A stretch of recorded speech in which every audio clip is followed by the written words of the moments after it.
Hello and welcome back to the AI Conversation. My name's Harry Chamberlain, a junior consultant at IBM. Today I'm joined by my co-host. Hi everyone, I'm Kavi, also a junior consultant here at IBM. We have a phenomenal episode for you today, and we have one but two AI experts on the show today. Thank you Fiona and thank you Holly for coming onto the show. Today we're going to cover three main topic areas. One, what is Fiona's and Holly's story? Two, we're going to take a deep dive into their expertise of AI delivery. And finally, we're going to look at what is beyond a POC and how to set up a centre of excellence. So, Fiona, Holly, what's your stories?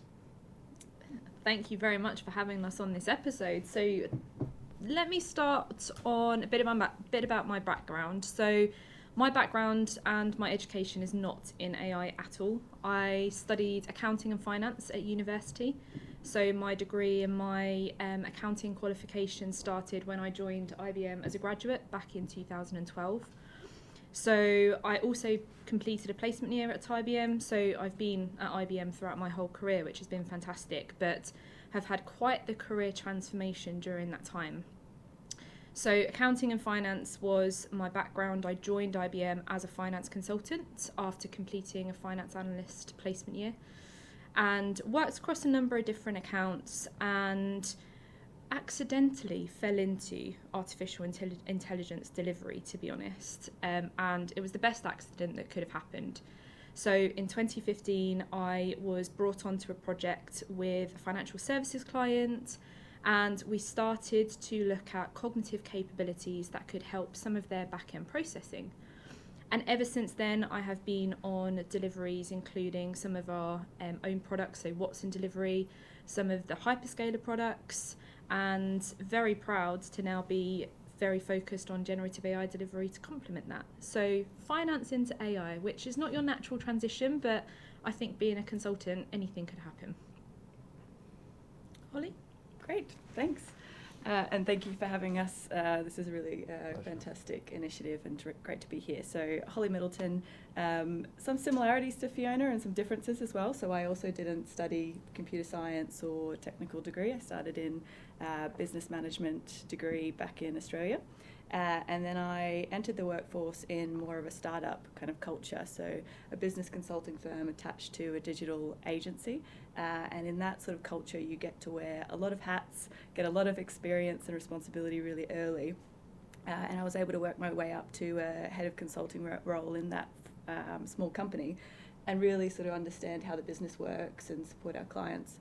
I then moved through a number of other organisations focused on digital transformation, a lot of digital change programs around customer experience and AI, and made the conscious decision to focus purely on financial services as my industry, get really close to the needs of our market, and then I also had an opportunity to head up a financial services industry vertical in a consulting company, which again with that came a lot of understanding of the needs of financial services institutions, how consulting works, how the business of our clients works, and all the work ended up being primarily about either TX, so total experience, customer and employee experience, or data and AI. And I ended up ending in the intersection of those 2 points and supporting our clients to deliver. Now with IBM, incredibly excited to be here at this time in history with what's happening in the AI world. And my focus really is on sort of experimenting with Gen AI for our clients, but more importantly to me and to I think some of our clients as well, is how you actually realise that value and take it from an experiment into reality.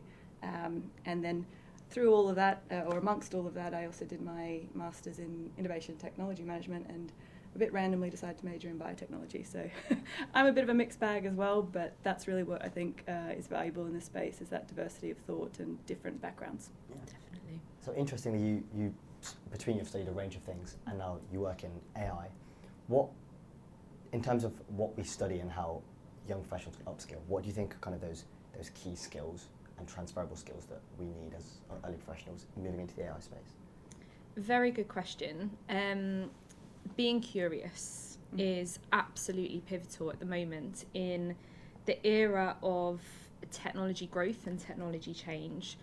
You're not going to know everything. You're not going to be able to know or test everything, but just being curious and keeping your eyes and your mind open on what's happening, how you can experiment with that yourselves. So obviously ChatGPT, everybody can, design their own prompts, test their own prompts, see what kind of results that you get back, and continue to educate yourself. I would love this to be a theme through this podcast, that kind of education and keeping up to date with the latest trends is so important, and that's important for us as consultants, that's important for yourselves as junior consultants, but that's also very important for our clients, because that's how we make generative AI real, is if we know how to use it, we know how to implement it, and of course that's what Holly and I are here to help kind of our workforce and our clients kind of get the best out of that education pace too. Absolutely. Adding to that continuous learning, I think probably what you've heard from Fiona and my background is you don't necessarily study what you'll end up doing in life. So being really sort of adaptable, open to change, taking every opportunity that comes your way, even if at the time you feel like you can't do it, and even if it feels like a small opportunity, leaning into that and taking on that piece will incrementally add and snowball. And I always say, there's 3 zones. It's a diagram of your comfort zone, your learning zone, and your panic zone. And you should be spending the majority of your time out in your learning zone.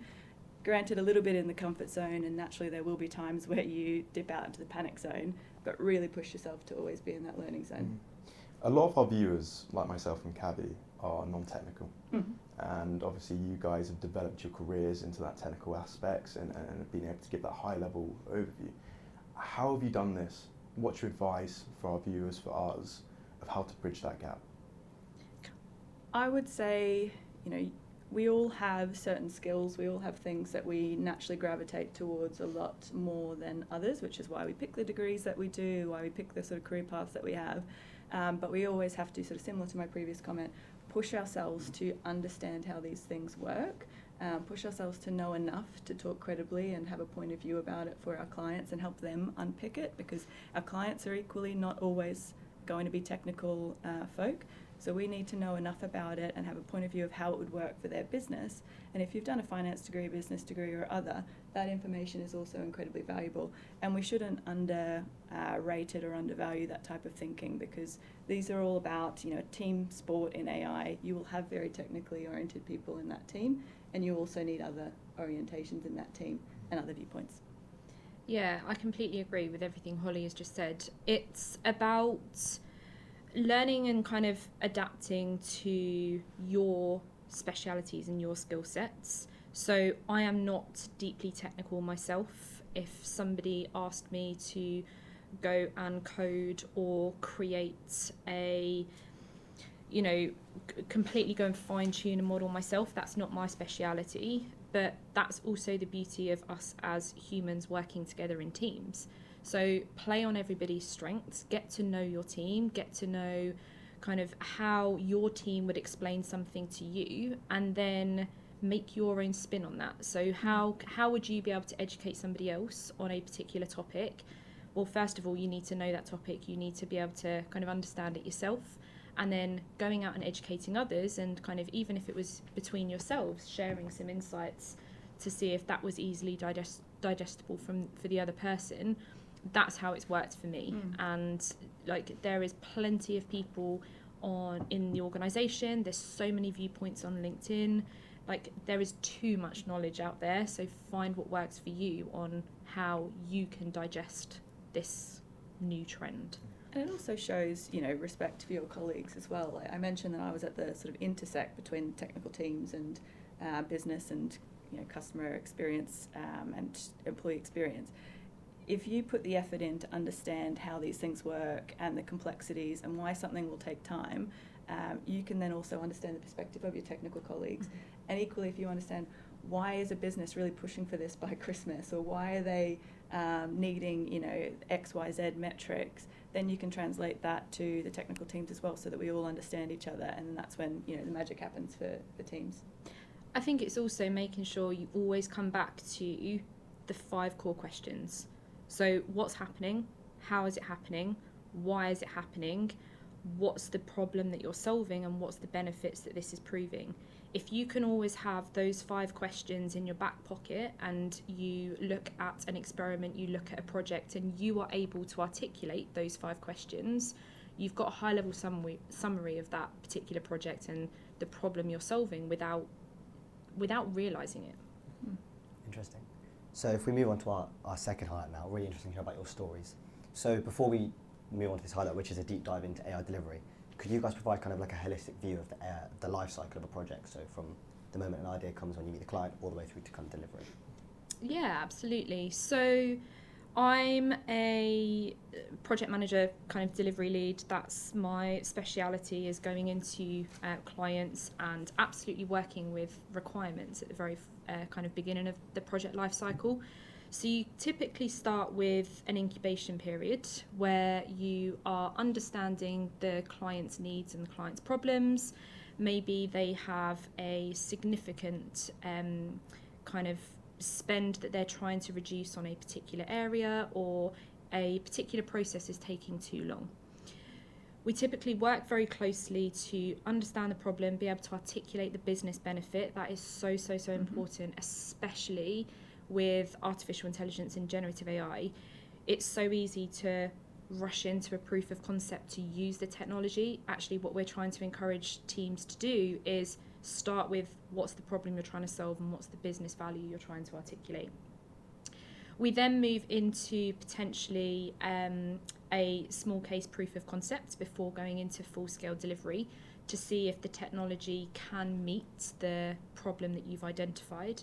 And then if we're getting positive results with a proof of concept, that's when you go into your execution, your delivery phase, before then moving into your results, proving your results, and then closing a project.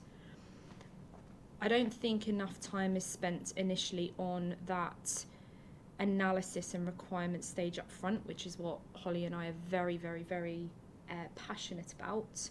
Because if you can answer a lot of those questions up front, if you can get a lot of your stakeholders engaged up front, and you can foresee some of the risks, dependencies and blockers you may have that you can start unpicking at the very beginning, your execution is going to be a lot smoother. It's not going to be perfect. There's no project that's perfect, and there's always going to be speed bumps along the way. But if you can try and foresee and preempt as much of those up front, it is going to make it a smoother journey. So that's what I would say is requirements gathering, understanding the purpose of what you're there for, through to proof of concept, execution, and then, again, importantly, closing. How have you met the product canvas and the initial business benefits that you've articulated up front? Anything to add to that, Holly? Yeah, and I'd just say what we're seeing now alongside the life cycle and the process is the definition of everything that you need to make that work as smoothly as possible. So, you know, it isn't just a data science and technical team now running this. It's also how do you engage your risk and governance teams early? That is key. How do you engage your people and comms team to make sure that you're thinking about you know, the teams that you might need to involve, how this might be, you know, impact and help them. What about legal? What about procurement? Now with the world of foundation models, where we're not just building an AI model entirely yourself, you're actually, most cases, buying and adding on top of an existing foundation model. Procurement now plays a really big role in how these things can actually be taken forward and what you need to think about early. And then also, how do you actually access the data that you might need? Key learning that I'm sure Fiona has as well, and I do too, is once a use case is defined and agreed upon, really important to make sure that you've requested or know who the data owner is and know, you know, what's your path to accessing that data sooner rather than later, because it can take a lot of time, particularly in financial services and in large organisations. And then on the other side of proving the POC or the pilot and starting to think about scaling and planning, I think a lot more thinking is going into, you know, who owns that application moving forward? What is the ownership of building the scaled solution, growing it, continuously improving it? What about then running it? Who will be the service owner? What if there's an issue with it? Who comes back and fixes a bug? And these are the types of things that I think organisations are maturing into as they're sort of seeing who are their winners in their POC set and starting to get closer to that production stage. Just coming back to the life cycle that I mentioned, and adding to what Holly has said, actually the way you also deliver that is super important. So agile methodology is quite critical when it comes to delivering generative AI solutions. You want to be able to iterate quickly. You want to be able to build, test, and then demo. If that's meeting your client's expectations, if that's starting to articulate your business case and your value case, then it's working. If it's not, you can pivot. So that's the overall end-to-end kind of project life cycle. But agile methodology, being able to prove quickly, being able to fail fast, is super, super, super key, because you don't want to build kind of the age-old analogy. You don't want to build a car when actually you start with a skateboard and you iterate up. Yeah. And what I find really interesting about where we're at and the difference with, I think, maybe generative AI proof of concepts versus any other emerging technology in the past is I expect that there probably will be a higher degree of winners on POCs that you'd move to pilot and consider moving to production than the percentage of experiments that would get through for other technologies. And what I mean by that is I think it'll prove value much more frequently, and then it'll become a situation of not just does it work, but should we be doing that, and which is the highest value, because I can just see us in a situation where each one is proven to be true, and then it really becomes a discussion around prioritization and ROI. And which metrics do you use to kind of measure the ROI? How are you measuring that? On one hand, there's of course the return, and that's going to be different for every organisation. I see them in sort of first order and second order effects. So first order being what might your cost saving be, or sort of direct saving or revenue generation if it's a new idea, or how you work through other volumes faster. Your indirect is, or your second order kind of benefit or return from these use cases using generative AI is what are you freeing up time to do that's going to, level up your service or level up the capability of your teams, or support, retention, because people aren't having to do these routine tasks that don't bring joy to their lives. The other side of ROI that I think clients need to also focus on very much is, of course, the cost. There's two parts of return on investment and the return. The investment, we're very much focused on the cost of the technology at the moment, which is low for experimentation, and then the cost of the human capital to deliver it. I think as we mature, organisations will start thinking more and more about the details of those costs, the compute costs, like starting to model out how the volumes of how this will be used and what that would look like over X number of years. Also the skills, also the other things like hosting, etc., which will all add up to it. I think right now, because of pace and because there's huge appetite to innovate quickly, we're focused mostly on understanding what could the business case be for the return, and we'll move into more of the investment side as well. I think another measure that we try and articulate is like employee and colleague satisfaction and experience. So having AI and generative AI augment our day-to-day roles and able to help us take some of the repetitive tasks out of our roles especially is also, or can also be, hugely value add for each and every one of us. It's knowing how to articulate that and how to use it to our advantage that is also part of the education piece. There's a lot of fear around generative AI at the moment and kind of what it can and what it can't do, which I completely appreciate, especially with the pace of how it's moving. But it really can help us. So if we're trying to, think about a product description for a customer, actually, let's get some ideas. Let's have some creative kind of thinking through generative AI applications too. And also, take the time to translate it into what's valuable at different for different stakeholders. The people that are going to save the time, why is that valuable to them, as well as middle management, as well as top management. And as you say, that fear can be combated through education and information, and everyone should be taking on themselves to sort of build their AI IQ and really understand how it can help.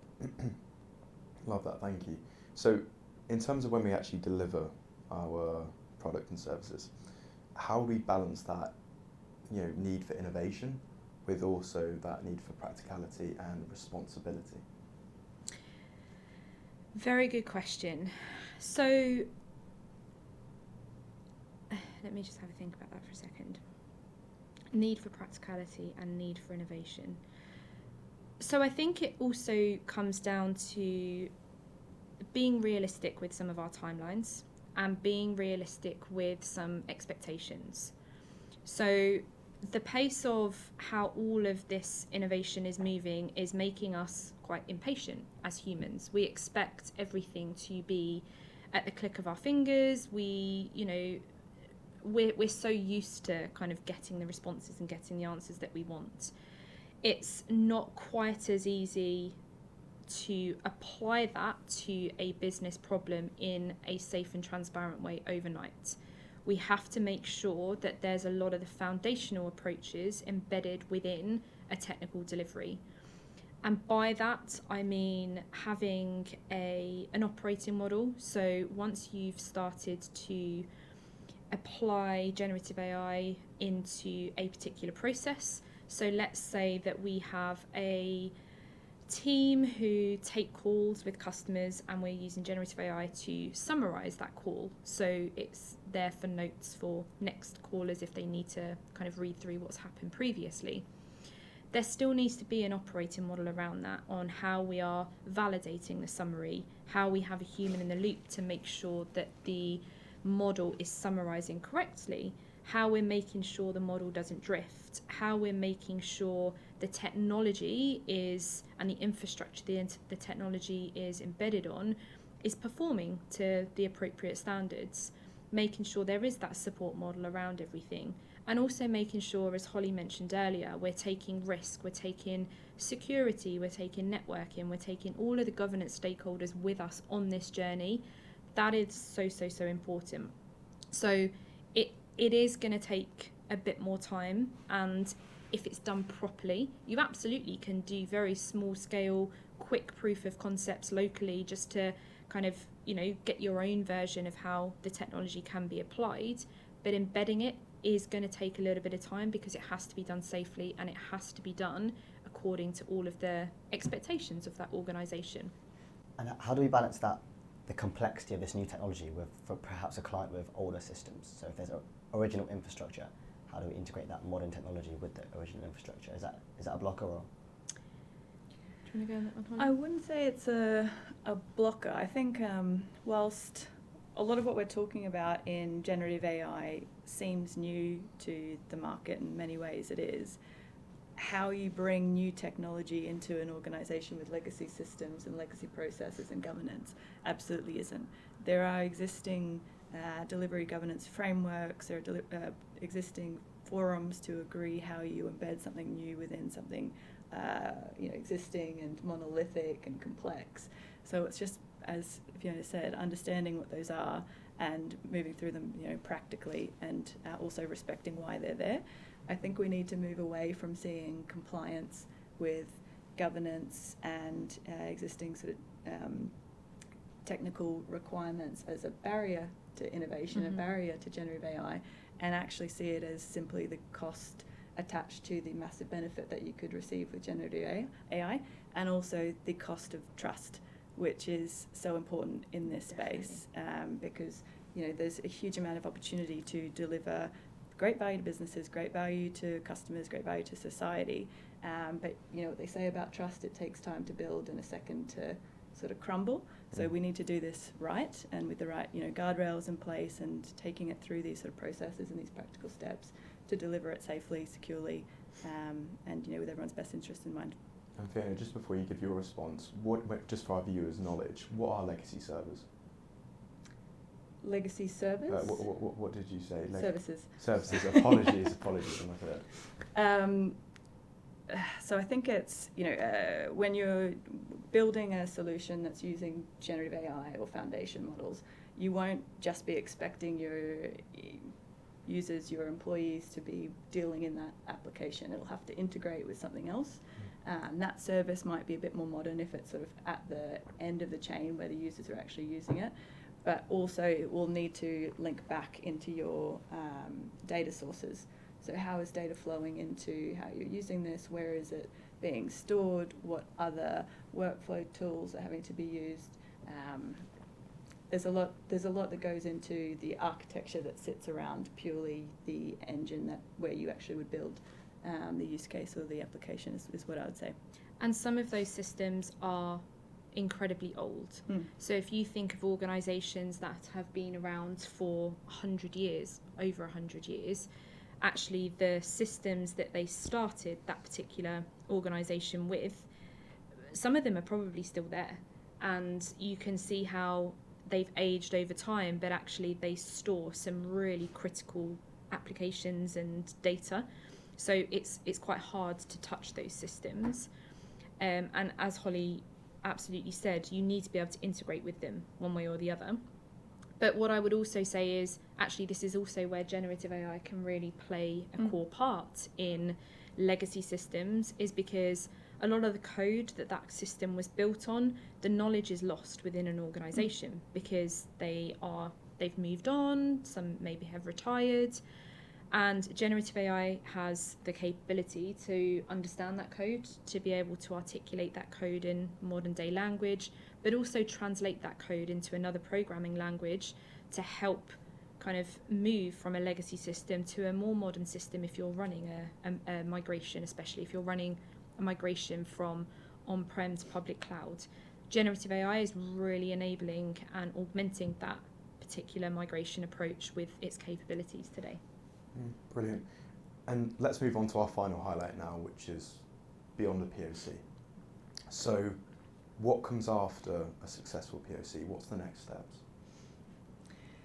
Depends on the organisation and what you were proving through your proof of concept, but typically if the POC is, can it do this? Is it getting roughly the benefit that we expected, and is it meeting the hypothesis that we set out? The second stage is normally a pilot to say, would this really work in our scenario and in our organisation? So that might be taking what you've built and then giving it to a small subset of your employee base within your business, testing it in that small environment, and then starting to plan out how you would scale up. To get it to this point, if it's live for 5 customers versus 500,000, you still need to go through that process to make sure it's safe. But that then gives everyone the incremental data points to feel comfortable in taking something forward. And then often what you find on the other side of that is you've implemented this slice of capability, because it is important to start small and be practical and realistic. But there might be other categories within what you've done where you could then extend the use case horizontally, or you might find vertically, or you might find there are other departments in your organisation that could use something 80% similar and you need to do 20% to change it. Then that's when you'd find the next use case where you can reuse what you've built rather than potentially starting entirely from scratch. But I would say it's typically POC, then pilot, then scale up, and then, as I mentioned earlier, who actually goes on to do the service management and run. Yeah, completely agree. Scalability is so key, and anything that you build in a proof of concept shouldn't be throwaway. You should be starting to build that foundational capability to enable that to scale within your organisation. And what Holly mentioned there around proving it with a small subset of colleagues or customers first is imperative, because then if something does go wrong, actually you've got a way to react with very minimal impact. So we do not encourage at all that anything is a big bang approach when it doesn't need to be. And generative AI does not need to be live to everybody to start demonstrating those results. So that's part of the journey that we take our clients on. I think something that's also important with moving from a proof of concept to a fully fledged implementation comes back to education and comes back to training more of your employees, training more of your staff to understand what's happening, how it's going to be implemented, and how they can help manage this new system or this new process moving forwards. So we often educate different areas of an organisation so they can help manage that new AI system. And that's where we're starting to see some areas of organisations, the job roles are changing to move from not kind of being part of an AI process at all, whereas actually they're now embedding into that AI process and helping manage it, helping understand or helping review kind of the model outputs, helping to make changes to the AI system. But that again doesn't come without education and training. So absolutely scale in the right way. Make sure that what you're building is not throwaway, that it can be scaled so you're not wasting any time. Yep. And education and skills is huge. Exactly. There's the sort of activity in what you're actually building, and then there's quite a few layers that happen in parallel. Yep. As you say, there's business readiness. If it's going into an operation, engage them early and train them. There's the legal and procurement side. Are your contracts lined up? Who will fund this in a future model? And then, of course, the risk and compliance. So how will the original application of this be evaluated? How will it be monitored moving forward? How will it be continuously reviewed and improved? All of that needs to sort of get worked out. And what I'm largely saying to my client at the moment, or clients at the moment, is don't try and move 10 of those through that process, because you'll just waste kind of time and effort working it out multiple times when you could use one as your sort of pathfinder to work it all out and get it into reality. And there's going to be wrinkles along the way. You might, be trying to get here, you might have to go left, right before you get there, but you can work it out, and then that becomes the thing that's paved the path for all your other use cases to repeat use those processes and that path and that learning, and bringing the other parts of the business on the journey. Brilliant, thank you. So moving on from that, how can we establish centres of excellence, and how can we use them to then drive growth? Do you want to start with this one, Holly? Yeah, no problem. So there's obviously a lot of different models that an organisation can use to deliver AI, but we are seeing most firms start with this AI Centre of Excellence or Expertise construct, and that's because I think, as we sort of mentioned, there's really the need for reusability, making sure that you're learning and distributing that across use cases. But the AI COE should really be there to help understand all the ideas that are coming through, assess them appropriately, do the value check, as Fiona mentioned, prioritise them, and then start to push them through a consistent process for how they would be safely delivered. And through that, you can keep the learnings, you can make sure there's knowledge transfer across teams, across use cases, and then also bring in the right representatives from across the organisation in a central way to deliver. Some organisations are keeping their centre of expertise more as their knowledge hub rather than their delivery hub, but the large majority of what we're seeing is a bit of both, knowledge hub and a delivery function, at least for the experimentation. And as organisations mature, I think they'll start seeing more and more federation, but those two together I think are the winning combo at the moment. Yeah, I completely agree. It avoids duplication as well, and it also helps with some of that socialisation across an organisation. No matter how big the organisation is, everybody is going to want to know one way or another how that particular company are using AI and using generative AI. Having a centre of excellence or centre of expertise can also have the responsibility to share that success. And not just share that success, share the learnings that have come out of it as well, because learnings are just as important as success. And that's where you also get a lot of people interacting with the Centre of Excellence, because they know where that delivery function exists, they know where that knowledge hub exists. And again, coming back to skills, that can also be the central hub within an organisation to issue the latest training and issue the latest principles that have been defined at that central level. So it really can be powerful. I think having a Centre of Excellence strategy that embeds within the business strategy, not necessarily a separate AI strategy, really then brings the magic of it to life. Yeah. Brilliant. And you said an important word there, principles as well. The AI COE should also make sure that whatever is being proposed or going through meets that organisation's definition of how you should use AI and what your principles are around how AI is used. And the COE often ends up being a bit of a gatekeeper and ensuring that whatever is delivered aligns with that. It's very, very important. Brilliant. Fiona, Holly, thank you for those insights. Really, really interesting. Some of our viewers that watch this regularly will know we like to do a one-liner on AI. Holly, what's your one-liner on AI? I would say those that will win with Gen AI prioritise focus, So focusing on what's valuable, not only what's interesting, and focusing on really pushing through one Pathfinder use case through to production to actually start realising that value will help pave the way for others. So Fiona, we would love to hear your one-liner on AI. So I think I'd like to come back to where I started at the beginning, and that is embrace it. You're not going to know everything. You're not going to be able to keep up to date with everything, but spread your knowledge and spread your awareness as much as you possibly can. What I try to do is take 15 minutes every single morning to just absorb some of the latest news articles, some of the latest content that's coming through on LinkedIn. We can't avoid it, so embrace it and enjoy it, because there is so much benefit that is going to come with generative AI to our own kind of personal commitments as well as professionally. So yeah, dive straight in, because there's a hell of a lot to learn.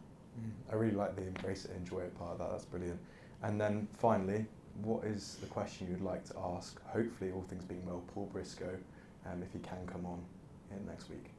There's a lot of talk around the different vendors, the different models that are available, and the growing trend towards small language models, domain-specific models as well, that it's very likely we're going to end up in a multi-model, multi-vendor environment.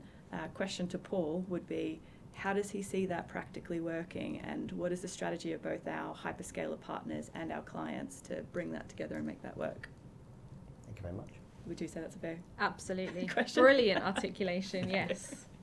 Okay. Holly, Fiona, thank you so much for coming on today. Thank you. Today, everyone, we covered 3 highlights. First of all, we understood Holly and Fiona's education and how it was so varied, but they both ended up now in Gen AI, and the value of being curious and adopting a growth mindset.